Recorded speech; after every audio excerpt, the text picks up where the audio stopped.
I'm back with another one. In case you didn't watch the first video, this one is gonna be me showcasing part one of every time, bro, it never fails. This is gonna be me showcasing part one of my fall/winter collection for my brand Please Stand By. Link in description. So without further ado, let me show you. We got the ever so infamous red, blue, and yellow, the classic Please Stand By logo. Real minimalistic, real simple, real classy, real beautiful. Real tasty, real good. The stripes, never going out of style. But yeah, this is probably one of my favorite pieces I've ever made. The heavyweight, really thick. I love you. This is like a cropped version. The one I'm wearing right now is the regular length, but I'm trying to decide which one I want. We got the vintage look with the creamy, like off-white background, and the boldness of the red, blue, and yellow. It's giving 90s for sure. I just gotta figure out what gold I want to add to this. And the pop of the black. Stop playing, bro. Don't play with me. This sweater is gorgeous. I love it so much. Yeah, that's basically like the basis of my collection. It's the centerpiece, and all my other pieces are going to surround. So the idea for this piece came to me like 3 years ago. I had it around when COVID first hit. So like I was stuck in the house. I couldn't really get out much to explore. I just moved to California too, so they was on lockdown. Literally the internet was the only place I could really get my inspiration. I've always had a slight obsession with like red, blue, and yellow.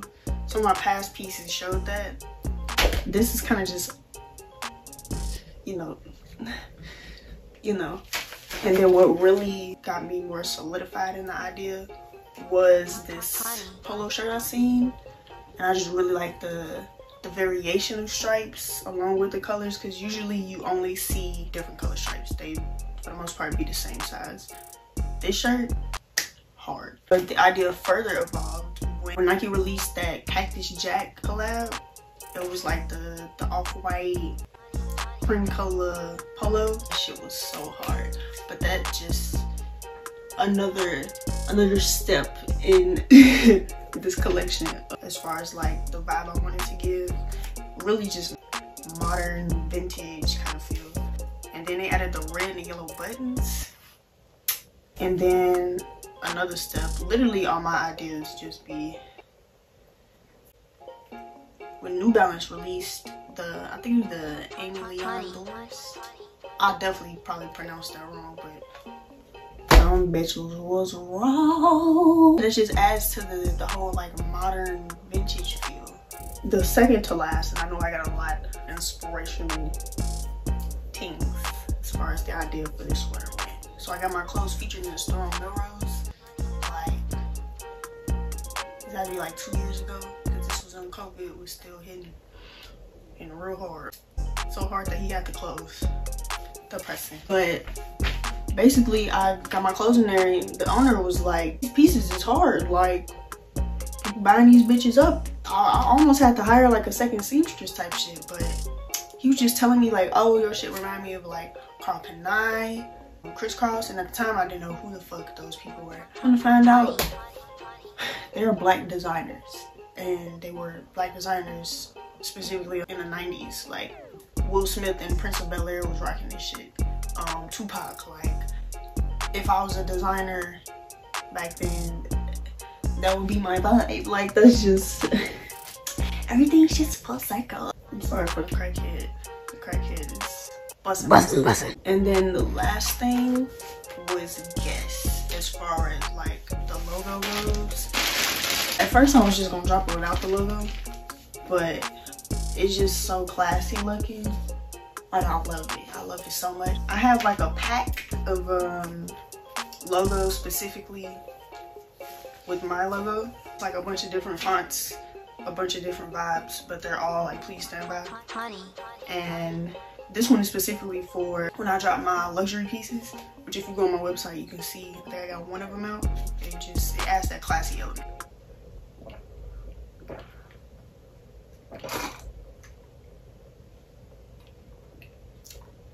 And we take 2 sips and this shit gone.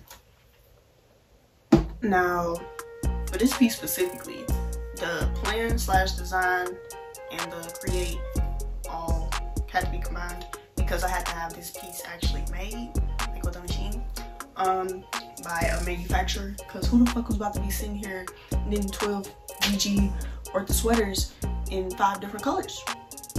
Not me. So about a year after I had the idea, I was kind of just tired of sitting on it. I invited some of my friends to OLA Zoo and we did some painting, and that's where the idea, I finally actually got it out of my brain onto canvas, but like out into the real world. I actually have the painting. Can't hear my stomach growling. But yeah, it's crazy how exact, like the colors and everything is perfect. Like they perfectly match. Like, that's wild, I just never noticed that. So I sent the painting to my friend. He's like a professional graphic designer, and he basically digitized it for me. Blessings, shout out to you and me. So after I got the digitized format of the sweater, I went to go look for a manufacturer. Now, I did get finessed one time, but that's why I don't think I'm gonna fuck with Instagram manufacturers no more, because they be finessing for real. So I went to Alibaba. I asked a bunch of manufacturers like, hey, are you able to do this? I went to go Google some photos of like how I wanted to fit a bunch of manufacturers to see if they could make this possible. And of course they came through. If you want the name of the manufacturer, just let me know. But yeah, so I sent them everything and they came back with these cards, swatch cards of different knits so that I could pick my specific colors. They asked me as far as measurements, like specifically how I wanted each size to fit, small, medium, large, extra large. It was just real specific, real like on point. And like, these are things you learn as you go. Designing clothes is very expensive. So I got that sample. That sample was stolen. So then I got another sample, and that's when I decided to put the logo, the actual Please Stand By logo on the sweater. And I like it better anyway, so it was probably a blessing in disguise. If you first like starting out with designing clothes, go with the overseas manufacturer because they're cheaper than US manufacturers. I would say the only thing is the time zone difference, trash, and then the language barrier. It's a bit of a struggle and like more room for miscommunications, but this sweater is gorgeous. Like, I couldn't have asked for it to be better. Also minimums. Minimums be like 50 to a couple hundred. And what the fuck, like, I'm just starting out, bro. And then we also went through like how thick. So I think I started off with, my first sample was 7 GG and I didn't really like it. For a luxury streetwear brand, I didn't like the weight of it.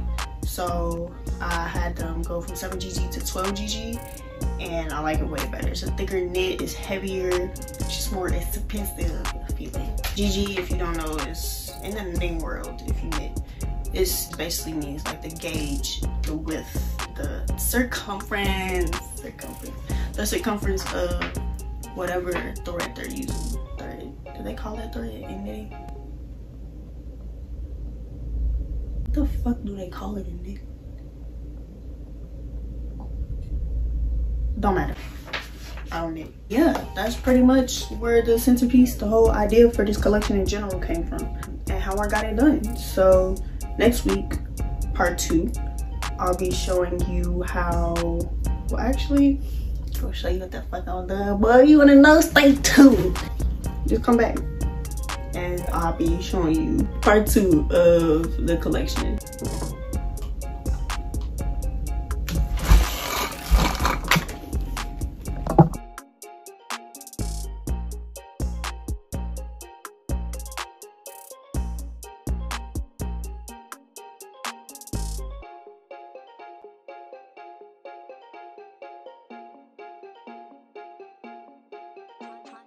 honey.